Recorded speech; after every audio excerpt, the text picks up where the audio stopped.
Welcome. I'm Kinetic Symphony. I hunt down and report on mysterious and weird true stories, from glitches to the paranormal. Case file number 299, written by Batman v Superman 3.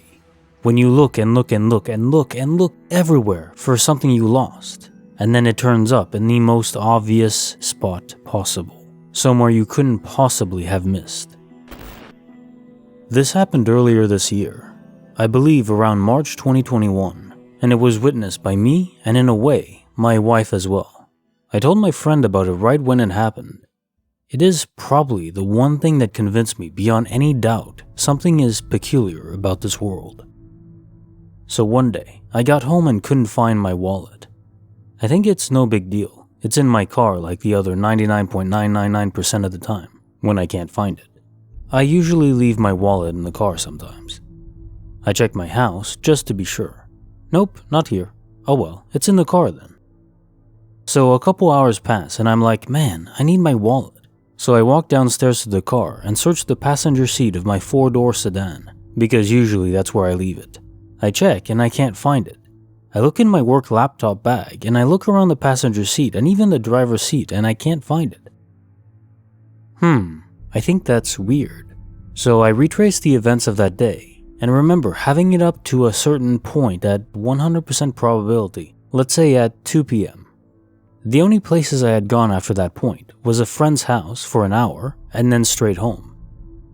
I text the friend thinking I left it there. They say no. I go back downstairs and expand my search, looking underneath the seats, opening my laptop bag and checking again. Going into my trunk, checking the back seats of the car, underneath them.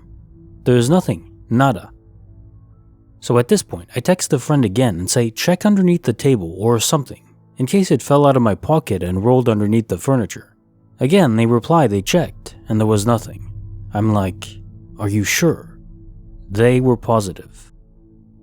Now my wife comes home and I tell her I think I lost my wallet. She says, I'll go check for you. She searches the car and comes back and says she couldn't find it. At this point, I'm just not happy, since it was an expensive wallet, over $200, and was a Christmas gift from her several years ago. I'm thinking I'm a klutz somehow. Normally, I rarely lose something, let alone something so valuable and used so frequently. Nonetheless, I have this unsettling feeling that I couldn't have lost it. I knew I had it before my friend's house and realized I didn't have it on me when I got undressed when I got home. So there was a very short period I lost it.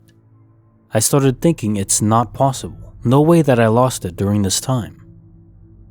Again, I go down to the car with my wife accompanying me, and we just basically do a cavity search of the car and search everywhere and start cleaning it up of even the smallest piece of trash, just in case it was hiding underneath a gum wrapper, even though I'm rolling my eyes at that. Still nothing. I finally accept that I lost it. Next morning I go to work.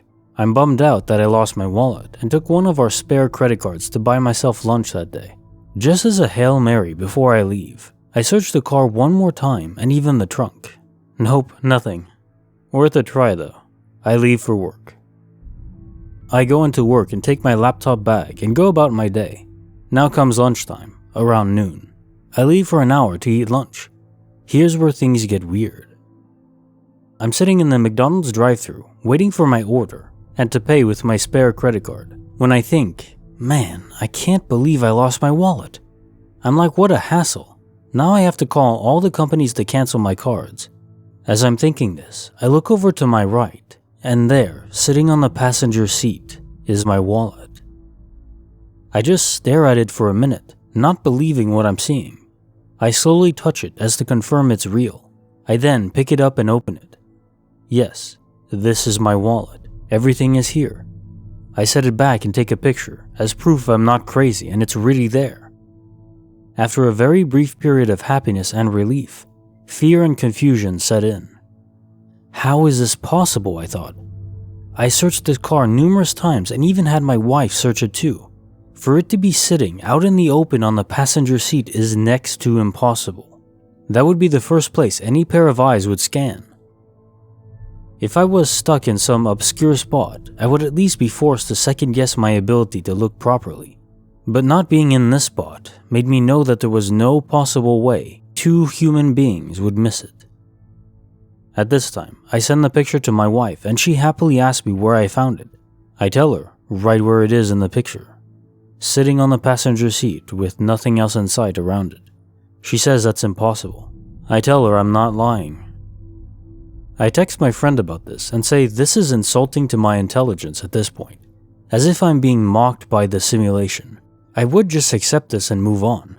I'm like, are you kidding me? I spent the next few days thinking about it, but at the end, I said what I can. Life moves on. I just could not accept that I searched my car 5+ times, including once with another person, and had that person search the car alone as well. And it just shows up in like the most obvious spot that I know I looked at least 10 times, like it was never lost to begin with. I think up until now, this is the weirdest thing that has ever happened to me.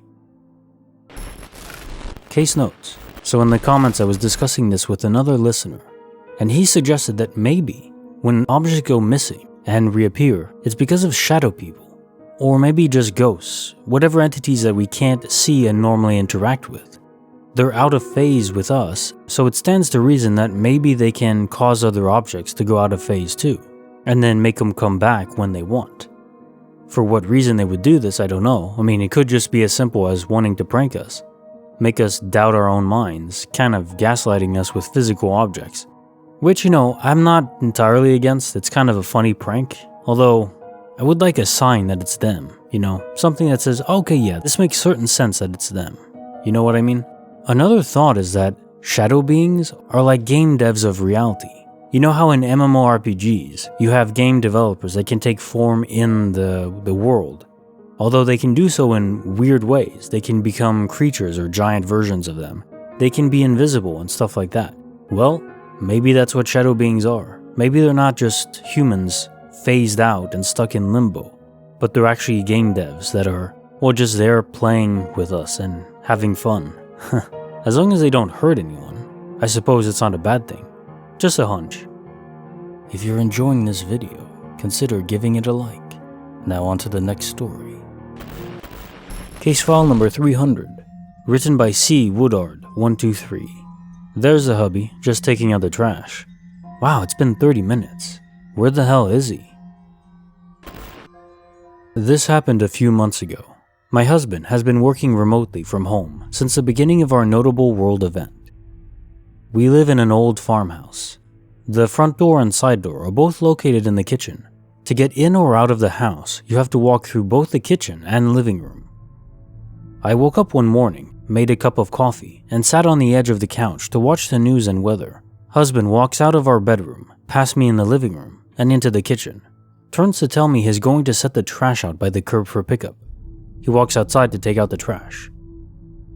A half hour goes by. I had been sitting in the same spot, waiting for him to return because I had to ask him a question about our dog's vet appointment. I realized that a half hour might seem like a while to wait for him to come back in from taking the trash out. But we have acreage, and it's not unlike him to get distracted by something else or play fetch with dogs for a little bit. I decided to call his phone to see when he was coming back inside. He answers and says he's already in his office working. Excuse me? He would have to walk directly past me again to get into his office from being outside. He definitely did not. I walked back to his office, and there he was, typing away on his computer. He asked me where I had gone and says I wasn't in the living room, where I had been sitting drinking my coffee the entire time, when he came back in from taking out the trash. I've gone over this probably 1,000,000 times in my head, and there is no explanation for what happened other than a glitch or something like that. Case file number 301, written by scarlettriver. It's just a wall. It's not that important. Only walls aren't supposed to vanish overnight. Back when I lived with my dad, I was 17. I woke up one morning. It was a school day. I remember going downstairs, not feeling any different than usual. I walked into the living room and realized I could see my dad in the kitchen as I stood at the end of the stairs. I stood there and just stared until my dad joked if I needed a stronger glasses prescription again. He said that joke a lot if he saw me squinting or really focusing on something. I walked up to him and just said, "Where's the wall?" He asked me what wall, and I went over to where the wall was, which was an empty space now. He started laughing and asking what I was on about. I got so frustrated because how else am I supposed to explain that there was a wall and now it's gone? My dad genuinely thought I had some sort of fever and delusions because I was so convinced there was a wall separating the living room and kitchen. I did probably sound very kooky. But I eventually shut up about it and told my dad I was just playing a joke on him, as he was growing more confused. But yeah, there was definitely a wall there. I remember it especially because it had such vivid, horrible paint color on it that my dad chose it as an accent wall. It also had a big mirror on the living room side of it. The mirror was against a different wall when I came downstairs that morning.